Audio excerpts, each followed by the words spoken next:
जय भारत। आज के इस वीडियो में बात करेंगे L&T फाइनेंस। जी हाँ दोस्तों, L&T finance two wheeler loan, personal loan और भी बिजनेस लोन और अदर तरीके से लोन प्रोवाइड करती है। तो आज के इस वीडियो में हम लोग दो टॉपिक कवर करने वाले हैं। पहला जो टॉपिक होगा वो होने वाला है पर्सनल लोन के ऊपर, और जो दूसरा टॉपिक होने वाला है वो होगा आपको टू व्हीलर के लोन के ऊपर। तो खास करके ये कंपनी इन्हीं दोनों में डील करती है। तो अगर आप भी कहीं से भी लोन लेते हैं और आपकी इस कंपनी से लोन है और आप किसी भी कारण से ईएमआई को डिफॉल्ट कर जाते हैं या ईएमआई नहीं भर पाते या लोन का रीपेमेंट करने में आपको देरी हो सकती है, तो अब आपको क्या नए स्टेप्स लेने चाहिए और आपको क्या करना चाहिए और कंपनी क्या करेगी और कंपनी क्या स्टेप्स लेगी, इनके बारे में डिस्कशन होगा आज के इस वीडियो में। तो उम्मीद करता हूं आप सभी से, जितने भी चैनल पर नए आए हैं वो सभी के सभी जाएंगे और जल्द से जल्द चैनल को सब्सक्राइब कर देंगे, और जितने भी पुराने सब्सक्राइबर्स हैं वो वीडियो को देखते रहें। यह कंपनी बहुत ही पुरानी कंपनी है और पूरे ऑल इंडिया में लोन का प्रोवाइड करती है। तो अब यहाँ पर होता क्या है, ये पूरी तरीके से एनबीएफसी रजिस्टर्ड कंपनी है और इसके ऑफिस आपको हर जगह ऑल इंडिया में देखने के लिए मिलेंगे। अब यहाँ से अगर आप लोन लेंगे तो पर्सनल लोन में आपको जो इंटरेस्ट रेट देखने के लिए मिलेगा वो काफी ज्यादा इंटरेस्ट रेट लगता है, और साथ साथ में ऑटोमेटिक पैसा जो है वो आपके अकाउंट से भी डेबिट होता रहता है। अब अगर मानते हैं आप एक ईएमआई बाउंस करते हैं तो पहला आपका बाउंस होगा, फिर आपको चार्जेस पे करने पड़ेंगे बैंक के द्वारा। दूसरा आप अगर बाउंस करेंगे तो फिर आपका बाउंस होगा, फिर चार्जेस लगेंगे। इसी तरीके से चार्जेस जो है वो बैंक भी ऐड करती है और ये जो L&T कंपनी है वो भी ऐड करती है। तो अगर इन चार्जेस को रोकना चाहते हैं या इन चार्जेस को चाहते हैं कि आप पेमेंट ना करें, तो इसके लिए बेहतर ऑप्शन ये हो सकता है कि अगर आपका जो अकाउंट है वो सैलरी अकाउंट नहीं है तो आप सेविंग्स अकाउंट को खाली करके छोड़ दें। इससे होगा क्या, वो माइनस में जाएगा पैसा, उसके बाद अपने आप ही जितना भी जाना है माइनस में जाता रहे, बाद में अकाउंट जो है अपने आप ही फ्रीज हो जाएगा। अब L&T की बात करते हैं। L&T कंपनी क्या करेगी? L&T कंपनी फर्स्ट मंथ तो सिर्फ कॉल करेगी, कॉल कर करके बार बार आपको रिमाइंडर देगी कि आपका जो भी लोन है वो ड्यू है, जल्द से जल्द आप पेमेंट करा दे, आपका लोन अभी ड्यू चल रहा है, जल्द से जल्द पेमेंट करा दे। इस तरीके का रिमाइंडर ये कंपनी आपको बार बार देती रहेगी। ठीक है, ये रिमाइंडर देना इनका काम है। इसके बाद जब आप 2 ईएमआई डिफॉल्ट करेंगे तो हो सकता है कि किसी तरीके का रिकवरी एजेंट या फिर नोटिस आपको देखने के लिए मिले।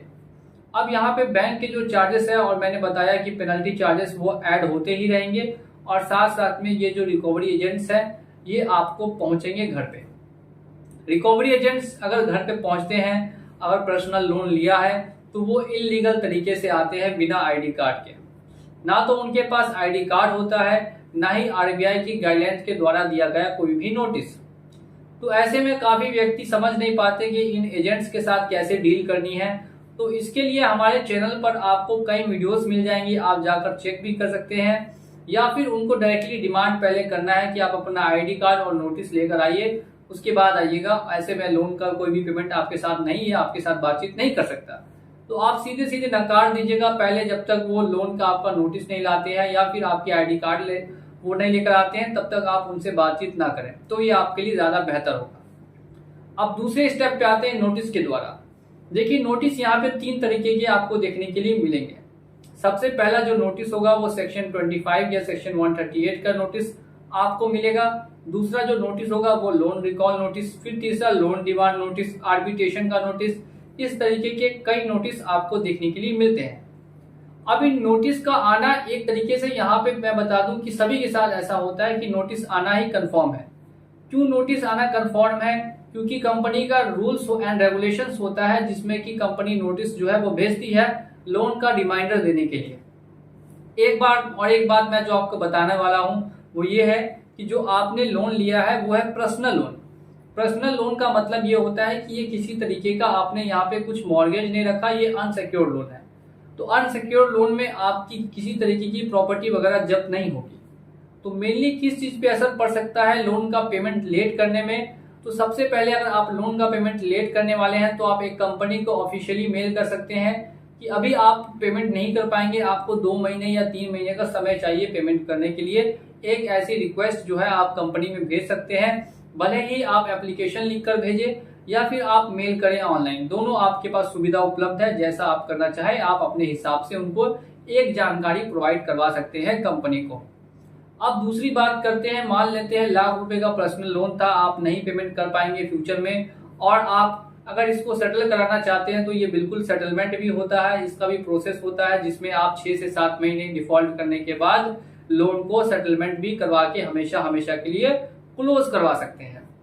तो ऐसे में अगर आपको हमसे बात करनी है तो व्हाट्सएप नंबर दिया गया है, वहां पे भी आप कांटेक्ट कर सकते हैं। नेक्स्ट अब हम लोग पहुंचते हैं टू व्हीलर के ऊपर में।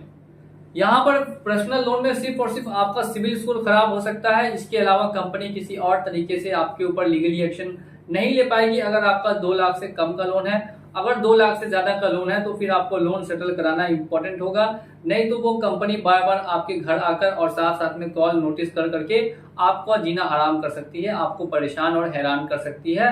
तो इसके लिए आपको ध्यान ये रखना है कि आप लोन का सेटलमेंट करवा ले, तो ये आपके लिए ज्यादा बेहतर माना जाएगा। नेक्स्ट टॉपिक पे पहुंचते हैं। जो नेक्स्ट टॉपिक है वो है टू व्हीलर फाइनेंस। तो टू व्हीलर फाइनेंस का जो लोन होता है दोस्तों वो होता है सिक्योर लोन, लेकिन इसमें जो रिकवरी होती है वो भी होती है इलीगल तरीके से। इलीगल तरीके से जो इनके एजेंट्स है वो आते हैं और बाइक को जब्त करते हैं, जबकि ऐसा कहीं पे भी नियम और कानून नहीं है।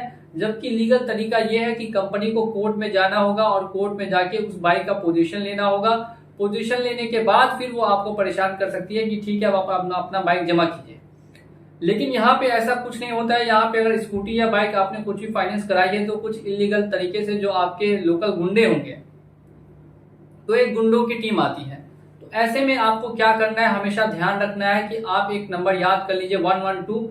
अगर कहीं पे भी कोई रिकवरी एजेंट आपको रोक के बोलता है कि गाड़ी जमा करने के लिए, आप तुरंत 112 पे कॉल कीजिए और पुलिस को वहां पे बुला सकते हैं। बुला इस वजह से सकते हैं क्योंकि अगर उनके पास कोर्ट का कोई ऑर्डर नहीं है, यानी कि वो इलीगल तरीके से आए हैं, अगर वो आपको बोलते हैं कहीं ऑफिस पे जाने के लिए या उनके साथ कहीं चलने के लिए, तो ऐसी गलती आपको बिल्कुल भी नहीं करनी और ना ही गलती से उनके हाथ में चाबी देनी है।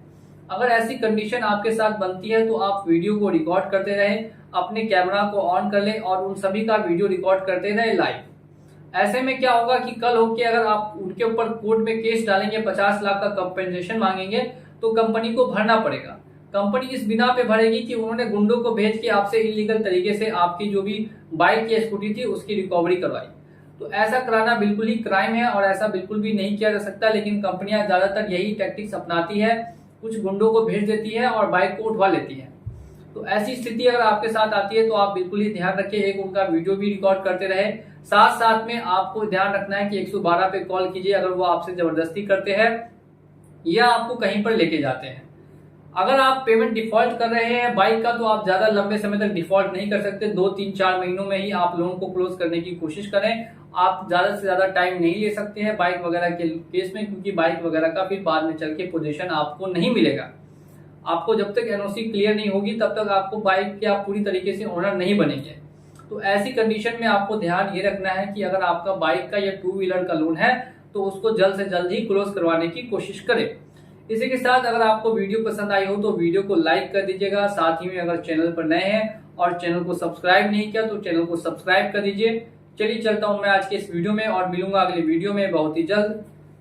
जय हिंद, जय भारत।